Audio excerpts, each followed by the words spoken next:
3P Pakistan के अंदर हम रूट टेक पाकिस्तान के स्टॉल के अंदर मौजूद हैं। मोहम्मद कातिब साहब हमारे साथ हैं। कातिब, थैंक यू वेरी मच, आपने हमें टाइम दिया। रूट टेक पाकिस्तान क्या काम करती है और क्या यहाँ पे चीज़ एग्जिबिट कर रहे हैं? बेसिकली जो है रूट टेक पाकिस्तान एक ऑथोराइज एजेंट है कुछ हमारे चाइनीज़ प्रिंसिपल्स का। चाइनीज़ प्रिंसिपल जिसके अंदर हम इंट्रोड्यूस करा रहे हैं पावर जेट, विक्टर और जो इसके साथ ऑक्सिलरीज होती हैं उसमें हमारे पास है स्टिचिंग। पावर जेट जो काम करती है, पावर जेट का काम ये है कि वो हर तरह की प्लास्टिक मोल्डिंग मशीन्स बनाती है। प्लास्टिक मोल्डिंग मशीन से मुराद जिस तरह से हमने आपको एक मशीन यहाँ पे शोकेस की हुई है, इसके अंदर हम शो कर रहे हैं कि ये जो इंजेक्शन मोल्डिंग मशीन है ये एक बकेट बना रही है, bucket with auto take out robot, यानी कि आपको यहाँ पे कोई भी मैनुअल इंटरफेरेंस की ज़रूरत नहीं है, कम्प्लीटली ऑटोमेशन पे चल रही है मशीन। इस चीज़ को हम इंट्रोड्यूस करा रहे हैं। पावर जेट के और बहुत सारी फीचर्स हैं जैसे एक्सट्रूजन ब्लो, इंजेक्शन ब्लो। अच्छा, इंजेक्शन ब्लो के अंदर हम PET, PP, PS, PC, LSR इन तमाम वैराइटीज़ को जो है वो इंजेक्शन मोल्ड करके दे सकते हैं। पावर जेट की एबिलिटी है। पावर जेट की अपनी जो कंपनी है उसके अंदर मल्टीपल्स डिपार्टमेंट्स हैं जो इस सब चीज़ों को इंडिविजुअली देख रहे हैं। अच्छा, ये आपने जो चीज़ें यहाँ पे इंट्रोड्यूस करा रहे हैं, पाकिस्तान के अंदर प्लास्टिक इंडस्ट्री का क्या मुस्तकबिल है, कितना एरिया आप कवर कर रहे हैं? देखें, प्लास्टिक इंडस्ट्री की अगर हम बात करें तो पाकिस्तान मार्केट के अंदर हम पाकिस्तान के अलावा भी अगर हम वर्ल्ड वाइड बात करें तो 80% मार्केट जो है वो मूव हो रही है प्लास्टिक की तरफ।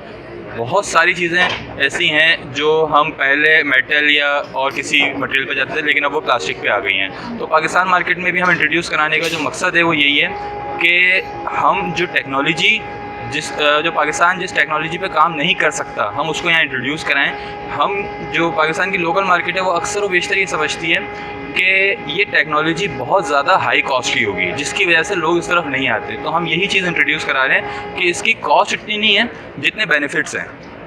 तो इसमें ये जो ठीक है कॉस्ट इतनी नहीं है लेकिन उसके बावजूद यहाँ पे लोगों का एक ख्याल ये भी है आम आवाम का कि प्लास्टिक जो है वो सेहत के लिए मुज़र है और उसकी वजह से भी वो थोड़ा सा दूर रहते हैं। दूसरी बात ये कि बहुत ज़्यादा जो मोल्डिंग की जो चीज़ें हैं, बहुत ज़्यादा स्पेसिफ़िक चीज़ें हैं, वो क्या बन सकती हैं आपकी मशीन के ऊपर? बिल्कुल, हमारे पास जो मशीन्स जितनी भी हम इंट्रोड्यूस करा रहे हैं इसके अंदर हमारे पास कंप्लीट प्लास्टिक सॉल्यूशंस हैं। जिसके अंदर हम अगर बात करते हैं बेवरेज कैंस की, तो बेवरेज कैंस के लिए हमारे पास दूसरी ब्रांड है। उसके अलावा उसके कैप्स की अगर हम बात करें तो हम ये पावर जेट के ऊपर उसके कैप बना सकते हैं। हाउस होल्ड के अंदर अगर हम आते हैं तो कंप्लीट हाउस होल्ड की जो रेंज है वो पावर जेट की मशीन्स के ऊपर बनाना बहुत मुमकिन है, बहुत आसान है। उसके अलावा अगर हम बात करते हैं फार्मास्यूटिकल रखना, उसकी कस्टमर की जिम्मेदारी है या इस मशीन की जिम्मेदारी? देखें, ये रखना जो स्ट्रेंथ है, स्ट्रेंथ डिपेंड करती है 2-3 चीज़ों पे। सबसे पहली चीज़ कि आपकी डिज़ाइनिंग, कस्टमर जो डिज़ाइन देगा उस डिज़ाइन के अंदर अगर स्ट्रेंथन है तो मशीन का जो काम है वो जस्ट एज पर डिज़ाइन बनाना है।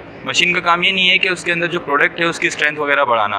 डिज़ाइन के अंदर ये कस्टमर की जिम्मेदारी है कि वो अपने डिज़ाइन के अंदर स्ट्रेंथ दे। मशीन का काम जो है वो ये है कि आपकी क्लैंपिंग फोर्स अच्छी हो, इंजेक्शन फ्लो अच्छा हो। जैसे अभी जो चीज़ हम इंट्रोड्यूस कर रहे हैं, नॉर्मली इस बकेट के लिए मार्केट के अंदर जो मशीन्स यूज़ हो रही हैं वो 300 या 300 से प्लस टन की मशीन यूज़ हो रही है, लेकिन हमारा जो मकसद है हम 500 ग्राम्स का जो बकेट है वो फिल कर रहे हैं 200 टन की मशीन पे, जो कि एक बहुत बड़ा प्लस पॉइंट है। नॉर्मली मार्केट में ये होता है कि 300 या 350 टन की मशीन जो कि पावर कंजप्शन भी ज़्यादा ले रही होती है और रनिंग कॉस्ट भी आपकी बढ़ रही होती है। तो वही चीज़ हम छोटी मशीन पे विद ऑटोमेटिक टेकआउट लगा रहे हैं। Thank you very much sir.